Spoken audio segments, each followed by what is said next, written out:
Welcome to Slash Bash, where today I am bringing you another Choosing Beggar Reddit video. In our first story, Body Shop Tales 2. You didn't detail my filthy car for free. Let's jump right in.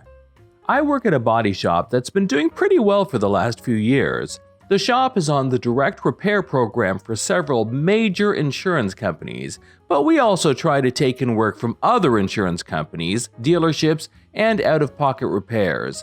This incident happened last year between August and October 2020.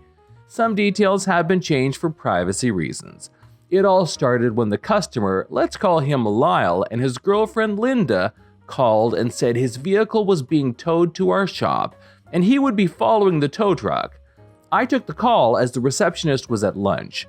The vehicle arrived within an hour and it was a 2019 Audi Quattro with tech and premium packages. Lyle and Linda pulled into the parking lot and watched the tow truck unload their vehicle. After putting on my PPE, I went around the damages with them and told them it would be more than a month for repairs. I didn't open the car, something I would regret later. The quarter panel obviously needed to be replaced, the rear wheel was tilted significantly, and the rear glass was shattered.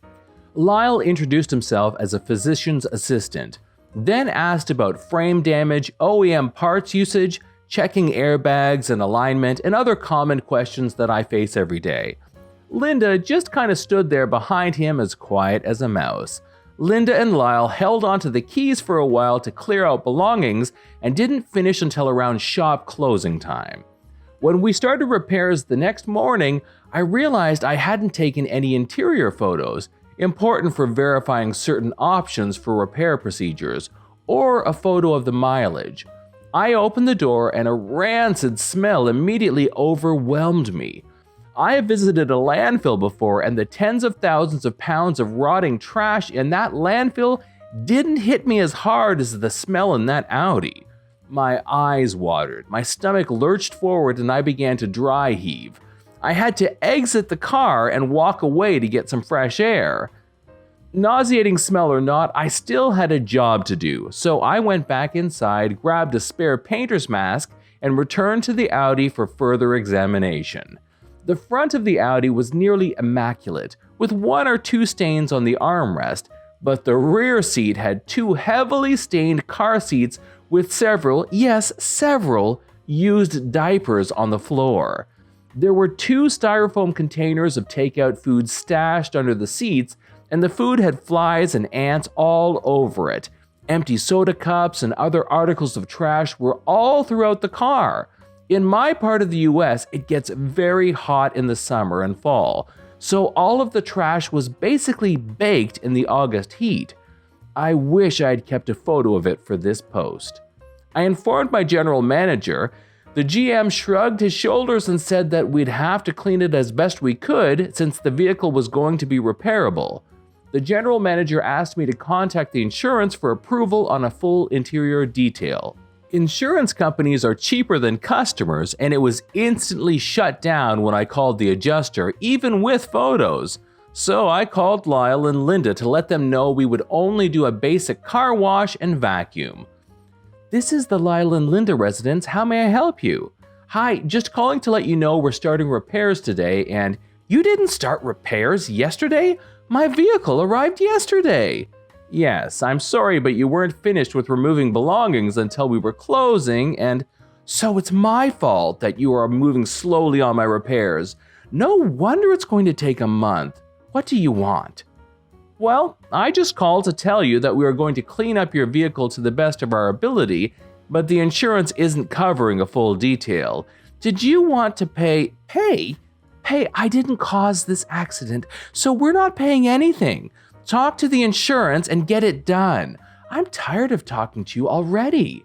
Linda hung up, and I continued to update them through Lyle, who seemed more easygoing. We finished repairs on day 30 after they dropped their car off. The detailers had to get several cans of Raid after throwing out the trash to eliminate the insect problem. That didn't eliminate the smell, but we did our part. Lyle and Linda still took 2 extra days to pick up their repaired vehicle because it was more convenient to pick it up on Friday. I walked around their repaired vehicle with them, and Lyle and Linda were picky about everything. Yes, that scratch was pre-existing. No, we didn't replace all 4 rims, just the one damaged from the accident. That door is designed with that body line by Audi. Then they opened the doors. Good Lord, it smells like someone died in here. I retrieved my general manager. The GM and I explained that we had cleaned out the interior as well as we could, but the smell of the trash remained. Linda was offended that we called her car dirty and demanded that we correct the issue. The general manager said there was an interior detail shop up the road where they could take the vehicle tomorrow, but it would be at their expense as it was their trash in the car. Lyle and Linda left with frowns on their faces. Saturday morning came. I had to work that day for the 4 hours we were open. Just before I locked up shop and left at 1, I got a call from the auto detail shop up the street. Lyle and Linda were there to get their Audi cleaned and told the auto detail shop that we were paying. I denied the payment and went home. Lyle and Linda returned 3 more times. There was nothing wrong with the repairs, but their Audi was not cleaned properly. Of course, they brought it back each time with more trash. The 3rd time was the charm for the general manager. He told them in no uncertain terms that they were not welcome back at our shop. Story number 2. If you get greedy, you get nothing. A post in another sub reminded me of this incident. Dialogue is paraphrased because it happened well over 20 years ago. Still, I remember the basics. I was a broke college student hitting up the 24-hour Walgreens for some energy drinks when I get approached by a guy asking if I could buy him a coffee. It's a cold night, so I tell him sure. As we walk in, he asks if I can buy him something to eat too. I figured he meant one of the pre-made sandwiches or something. I'm feeling generous even though I don't have much money. I tell him to go grab something while I do my shopping and meet me at the register. Long story short, he comes back with a cartload of stuff, none of which resembled actual food, just junk, expecting me to buy all of it. What the flip is this? You said you'd buy me something to eat. Yeah, like a sandwich or something. I'm not buying your damn munchies for the week. Aw, man, come on. I thought you were cool. Cue Willy Wonka in his office. No, you thought I was an easy mark. I'm not buying you crap now.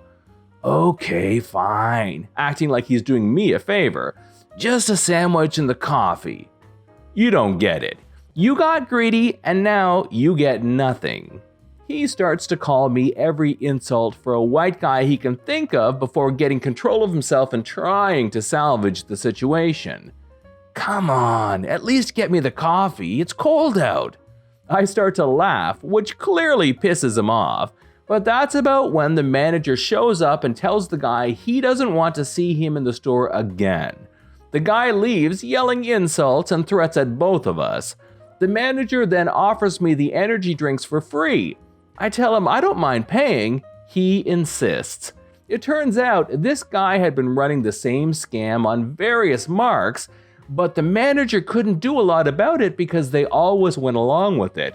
I'm guessing they were too timid to say no, but I don't scare so easily. So there wasn't much the manager could do. Now that he'd caused a disturbance, well, technically I caused it, but hey, he could be banned from the store. This is John from /Bash. Thanks for watching. If you've enjoyed the video and want to be the first to know when the next one drops, then subscribe and click on the notifications bell so that YouTube will actually show you my videos. We would love for you to drop a like, share it with your friends, and we will see you in the next one.